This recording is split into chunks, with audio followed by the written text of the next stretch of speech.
নমস্কার, সবাই কেমন আছো? আশা করছি সবাই খুব ভালো আছো। আজকে বেশ কিছুদিন পর আবারও তোমাদের সাথে একটা ভিডিও শেয়ার করছি ভয়েস ওভার দিয়ে। তো অনেক দিন হয়ে গেল তোমাদের সাথে সেরকম ভিডিও শেয়ার করতে পারছি না, যেহেতু একটু কাজের চাপ রয়েছে।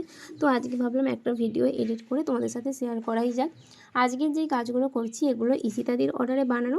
ইশিতাদি আমাকে দুটো ব্লাউজ অর্ডার করেছিল, একটা রেড কালারের এবং একটা হোয়াইট কালারের, সাথে একটা স্কাই ব্লু কালারের পাঞ্জাবিও অর্ডার করেছিল।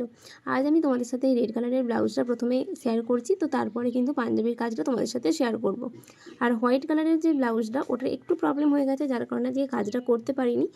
ওরা দোকান থেকেই আমি ঠিক করে দেখে কিনে আনিনি। তো যাই হোক, যেহেতু একটু ডিসপুট রয়েছে, তাই ওটা কিন্তু আর দেওয়া যাবে না, আবারও নতুন করে একটা ব্লাউজ নিয়ে এসে আমাকে বানিয়ে দিতে হবে। তো এই যে স্কাই ব্লু কালারের পাঞ্জাবিটা দেখছো, এটার কাজটা যেটা আমাকে বলেছিল, আগেও এই কাজটা করেছি মোনালিসাদির অর্ডারে, তো সেই কাজটাই কিন্তু আমাকে করে দিতে বলেছিল। আর সেটা আমি সেমই রেখেছি, কোনো রকম কোনো চেঞ্জ কিন্তু করিনি। তো আজকের কাজগুলো তোমাদের কেমন লাগছে তোমরা কিন্তু অবশ্যই জানিও। আর এই প্রতিটা কাজের ফাইনাল লুকগুলো আমি তোমাদের সাথে পরের ভিডিওতে শেয়ার করে দেবো। যেহেতু কাজগুলো করতে করতে অনেকটাই সময় চলে গিয়েছিলো, অনেকটা রাতও হয়ে গিয়েছিলো, তাই আর ফাইনাল লুকগুলো তোমাদের সাথে শেয়ার করতে পারলাম।